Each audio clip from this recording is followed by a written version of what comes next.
Kind of feels like Groundhog Day around here, where we just covered a press conference where Odell Haggins was introduced as Florida State's interim head coach for the second time in about 2 years.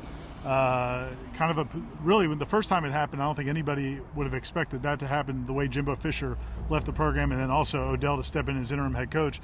But he did so well that I think Florida State figured, let's go ahead and do it again. The press conference we just attended actually featured Odell Haggins talking about being the new interim head coach, but also David Coburn, FSU's athletics director, kind of breaking down the decision to make the move to fire Willie Taggart 21 games into his tenure.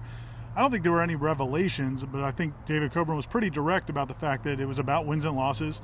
It was partly about that Miami game and the fact that he said that the Miami game looked a lot like the Virginia Tech game 2 years ago. So overall, it just didn't feel like there was improvement, anywhere near the kind of improvement you expect of Florida State. Well, and he said that he saw improvement. He did see improvement early in the season, and then he said Clemson happened, and that was disappointing. Now, again, we all knew they were going to lose to Clemson, but to get completely embarrassed and annihilated, you're down 45-0. I think that was maybe the turning point in how David Coburn saw the direction of this program. The Wake Forest game obviously didn't help. And then, this Saturday, he's right. He said that, and it was kind of revelatory to me. I'm like, yeah, man, exactly right. It did feel almost exactly like that Virginia Tech game. It felt like you could have been out there for 14 quarters and not scored another touchdown. Yeah, the other thing I thought he said that was interesting was he said that 6-6 isn't good enough. Yeah. In other words, if you let this play out, even if you beat Boston College, and I think that's ultimately what the decision was. I think when they after not beating Miami, because if you had beaten Miami, and there was a lot of talk last week and the week before about whether or not a decision's already been made. Hey, can you pay attention over here? Sorry. I just was wondering what they were falling away. Decision had already been made, and I think that they had started the process of, hey, what happens if we need to make a change? But they had not made a decision. And I don't necessarily think the Miami game was a do or die. I don't think if he lost that game, but it was a great game and you played well, that definitely would have been the end of the road. But I do think it was a combination of how they played in that game, the issues that have been recurring, and then the fact that at the end of the day, I think they asked themselves, okay, what if you beat Boston College and beat Alabama State?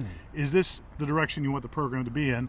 And the answer was no. Yeah, as he said, 6-6 isn't good enough. And it really isn't. It shouldn't be good enough around here. And that's not a big enough jump in turning around a program because, quite frankly, I don't think even if they finished 6-6, you would look at this and go, okay, yeah, they're better than they were last year. About the same. I think they're a little bit improved, but not enough to think that it's actually going down the track in the right direction, especially when you're losing who you lose off this year's team. So, yeah, I thought he was pointed. Not pointed, but I thought he answered. Direct. He was transparent and direct and answered the questions. He's like, look, we wins and W's and L's matter. That was his direct quote, and they do. They have to.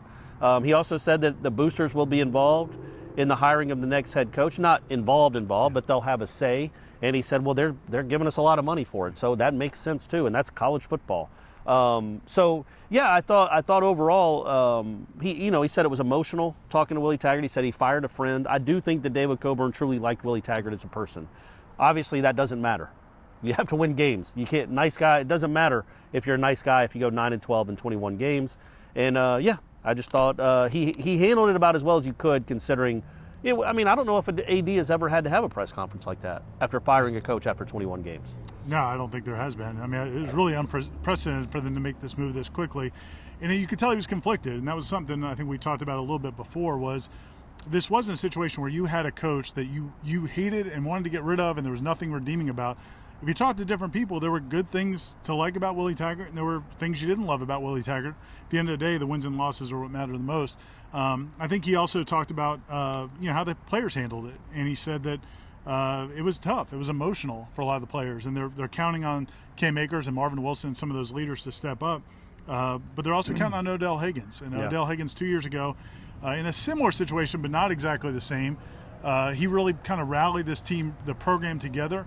And we got to talk to Odell about that. And really his message overall was, I'm just going to be authentic and be who I am and just tell these kids, look, it's about us. We care about you. You care about the university. Let's do what we can to make the best of a tough situation. And he's looking ahead to Boston College. He said that once or 6,000 times. Yeah, just focusing on Boston College, like we all are, really. We're all just worried about the Eagles and A.J. Dillon. And it is different, though. 2 years ago, Florida State was the jilted lover. Their coach had just left. They were not happy with how he left. and then there was such a sense of pride at this true Florida State guy coming in and leading the team, and they played really hard for him. I think the players felt jilted with Jimbo leaving, and they gave it all for Odell Haggins in those 2 games. I don't know that it's similar here. It's just a completely different situation. So I'm really interested in how he said they practiced really hard. They ran around really hard and practiced hard, and that was a testament to Willie Taggart. But I'm interested to see what happens on Saturday. Yeah, I think it's going to be a big ask. And he also, talking about his staff and what they're going to do going forward, I guess the message from David Coburn to those staff members was there were no changes that were imminent. They haven't decided that anybody's going to be released. A lot of these coaches came along with Willie Taggart to Florida State from parts, Oregon and USF and Western Kentucky, and a lot of people are wondering if those guys are going to stay around. Right now, that is the plan.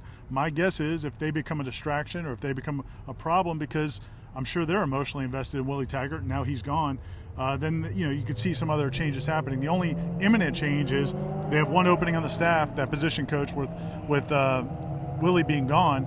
And basically, it sounded like they know what they're going to do, but they weren't ready to announce it. Whether that's going to be Jim Leavitt or Urban Meyer, or Mickey Andrews, or we'll see who it could be. But I think they're going to add another position to that defensive staff because that defensive staff was already short a position coach because of they were coached with nine coaches this season. So there's a lot of development still to happen. I think we'll see more of that this week.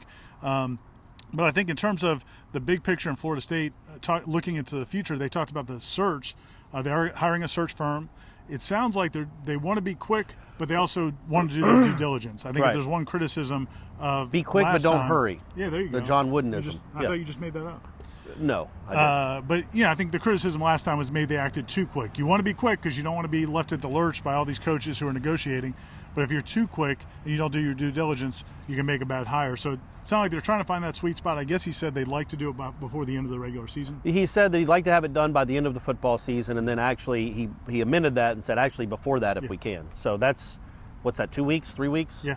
And I would be surprised if they didn't have something by then. What's the point of doing this if you don't have somebody in place as soon as possible?